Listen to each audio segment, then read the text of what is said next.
we see a couple in the jungle. They are all alone and have come here to be intimate with each other, seeking adventure. Suddenly, a car stops behind them and starts honking loudly. Inside the car is a woman who is actually a serial killer. The boy in the couple decides to check on the woman in the car. As he approaches, the woman suddenly attacks him with a knife, stabbing him several times and brutally killing him. After committing the murder, she quickly runs away. The woman repeats her actions with the boy's girlfriend, ultimately killing her as well. Following this, the scene transitions, revealing another couple. In this new pair, the girl's name is Jody, and the boy's name is Canny. Now, both of them were talking to each other when Judy's mother comes there. She tells Judy that she needs to come home with her right now. Due to this, Canny gets very angry, which is why he decides to break his friendship with Judy. After that, when Judy reaches her home, her father scolds her a lot for coming home late. Judy's father, who is a police officer named Brent, was very strict about such matters. Then after all of this, it becomes night and everyone goes to sleep. Told that they have found 2 dead bodies in the forest. Then the next day, when Officer Bont reaches there, we are shown the dead bodies of those who were killed by that serial killer woman the previous night. After that, we are shown the scene of the college, where all the students were looking very sad because someone had killed 2 students of their own college, very brutally. Meanwhile, Officer Brent arrives at the college, and he meets the principal here, and then we come to know that Officer Brent and this principal were childhood friends. Then Brent tells him that he wants to talk to all the students of your college. On the other side, we see a classroom where a teacher named Malliston was teaching the students. Then the principal officer brings Brent to those students, and Brent asks all those students if any one of them knows about the dead students, or if there is any friend of theirs who knows about them.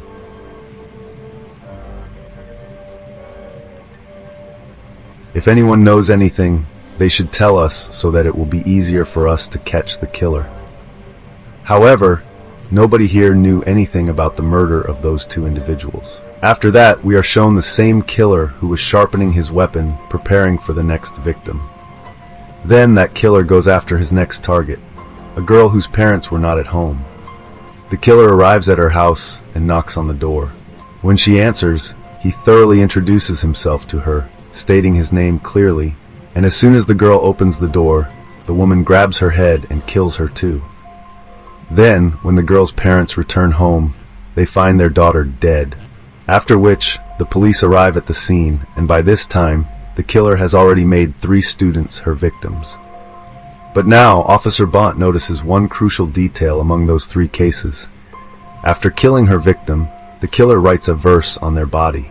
This indicates that she is specifically targeting and killing individuals who are still virgins.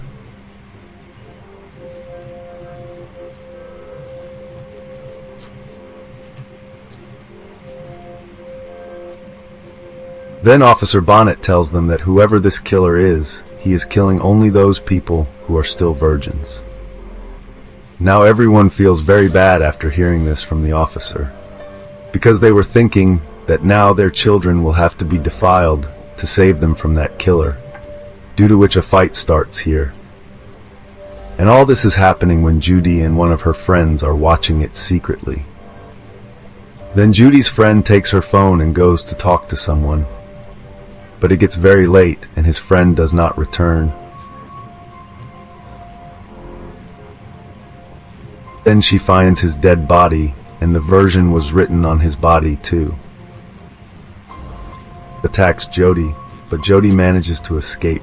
Using some techniques taught by her father, she somehow gets away from the killer and rushes to find her father, who was in a meeting nearby. When Jody's father goes to check the scene, the killer has already fled. The next day, Jody is taken to the police station where a sketch of the female killer is made. The woman depicted in the sketch looks extremely frightening and menacing. Then, after some time, Officer Brent calls the principal of the college and tells him that the woman who is the killer and whose sketch my daughter has made looks exactly like her. The principal then says, "How can this be possible?" Because Thoroughly had disappeared 28 years ago. Now we will get to know who Thoroughly is later. Then there Judy listens to all the conversations of both of them from another phone. Then after that, Judy goes to her college library and starts looking for information about Thoroughly. And she was getting information about Loralee when her mother goes there. And here, Judy's mother starts telling her the whole truth about who Loralee is and why she is killing people like this.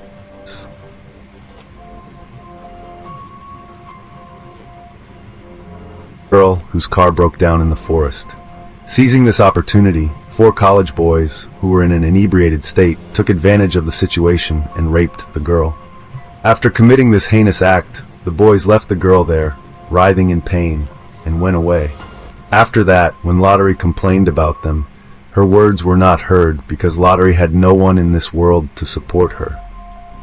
She had only one son and no one stood by her side. So she decided to leave this place. Today, 28 years have passed, and still, no one knows where she went. But now I believe that she has probably come back to take her revenge. That is why she is killing all the people. Then Jyoti asks who those 4 were, on which her mother tells her that 2 of the boys had left the school at that time, and the other 2 boys were none other than your father, and the other was the college principal. Now, upon hearing this, Judy becomes very angry at her father and also very upset, so she goes to her boyfriend Canny. However, after some time, Judy leaves from there too. On the other side, we see Brand, who was completely convinced that all these murders were being committed by Loralee. He goes to Loralee's old house from 28 years ago, but finds nothing.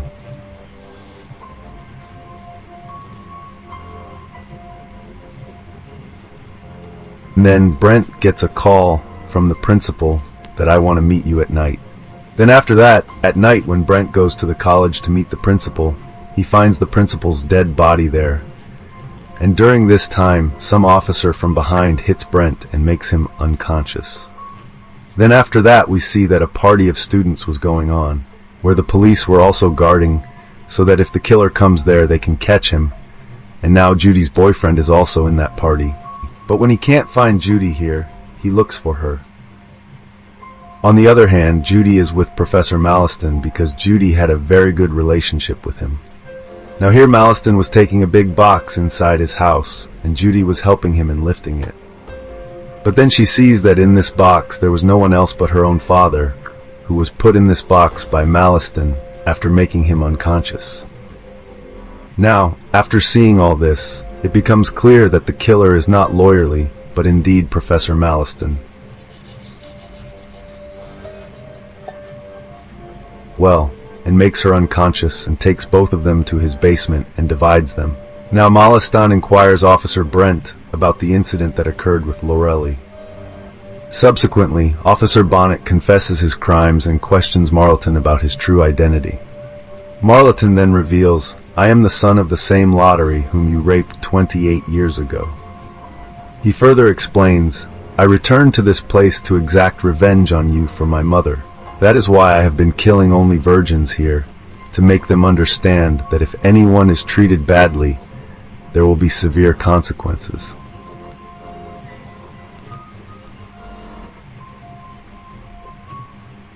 While he is explaining everything, Judy's boyfriend arrives, searching for her.